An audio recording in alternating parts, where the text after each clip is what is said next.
Okay, so in this tutorial, I'm going to give you guys some tips on drawing the eye in profile view or side view. All right, just some basic stuff to be aware of when you're drawing the eye in a side view. Well, when the head is level, okay, because it may not be true if the head is tilted up, or So a lot of this that I'm going to describe now relates to when the head is, the eyes are looking directly forward, okay. And the head is not tilted up or down. Okay, so in general, let's say you have the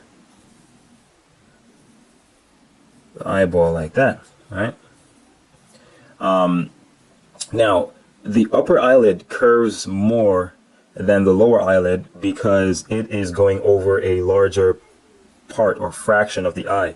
So, for example, let's draw the little iris, and like that, all right?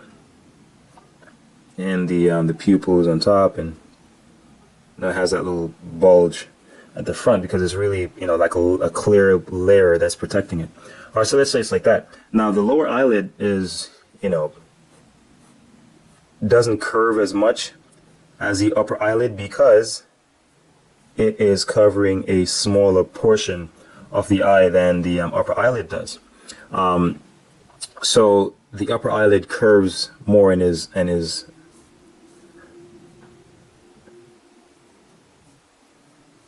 yeah, and the curvature is actually easier to see. So as a result of that, because the lower eyelid is curving at the lower portion of the eye, what happens is in a side view when the head is level, okay, the upper eyelid actually protrudes further out forward than the lower eyelid does. Okay, so it's always good. The eye, in other words, the eye is not like this. See, I mean, not to say you can't find this existing, but it is not the common case. All right. And another thing is you have to always remember the thickness of the eyelids. See, with this, it's not showing that. I just have a line. You have to show the thickness of the eyelids. Okay, and remember that the eyelids curve around. So in other words, right here, especially with the lower eyelid being visible, you should show a thickness of the lower eyelid curving around. So in other words, it will look somewhat like if that's the eyeball, then this is the inner edge of the lower eyelid, and then the outer edge goes around it like that. See, I'm kind of exaggerating the size so you can see that it goes around. See, it's going around it. All right, so that's a good thing to keep in mind. Now with the upper eyelid, the fleshy mass is folding over. Okay, so it looks something like it's like this, but it overlaps like that. So this is because the flesh is really like folding over like that. That's what's going on. Like that. All right, so the flesh is like folding over on top of the eyeball, or on top of the upper eyelid. So that's why this little mass will have a bulge like that. Okay, and you have to keep that in mind whenever you're shading in the values, because you have to keep in mind that this is curving over, like so.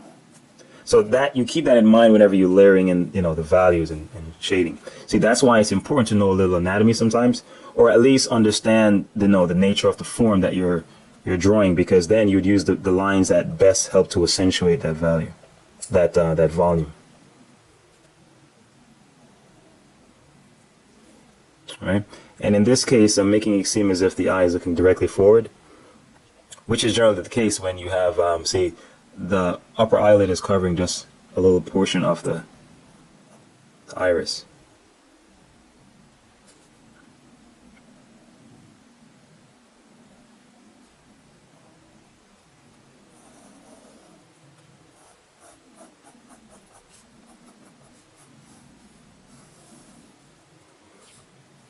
And of course, it's also curving from the front to the back. So if there's light coming from the front, like so, there's going to be shadow on this side. All right.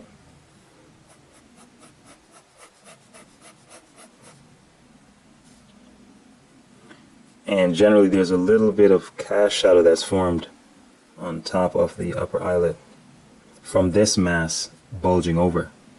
So there's a little form shadow on the underside, and then there's a cast shadow right here.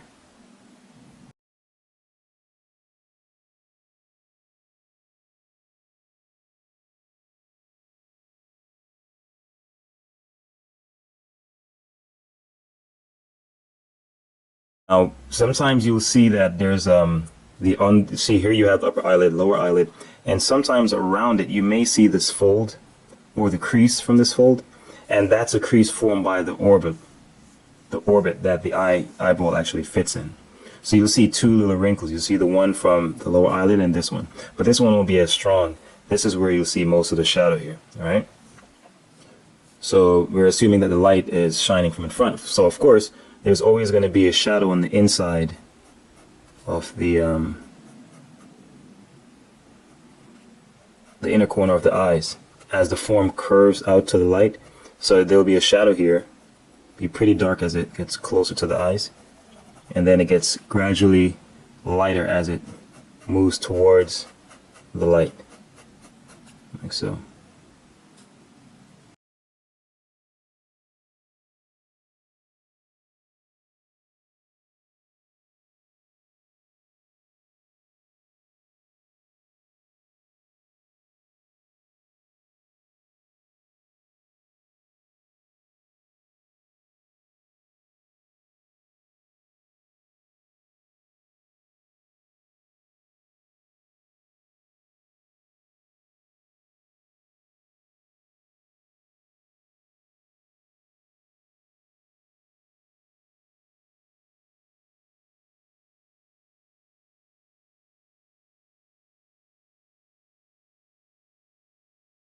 As far as the eyebrow, it normally curves around this fleshy area. Because what you're looking at here is the front of the head, and this is actually the side. So it actually, the eyebrow will actually curve around. If you notice, curve around this form.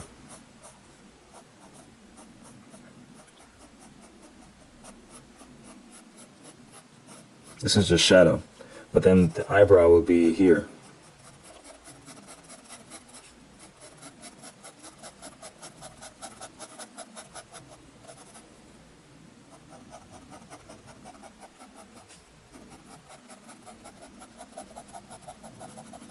And then you can have the little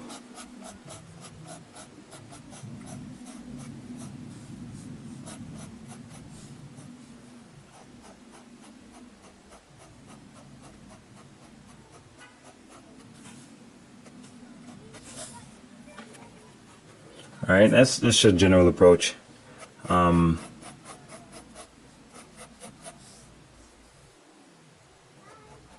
and that's just a general approach. If you wanted to add eyelashes, then you would, and I'm just using a flicker of the pen. So the line actually tapers out and really creates that effect just like the eyelashes actually appear to be. Just flicking it up.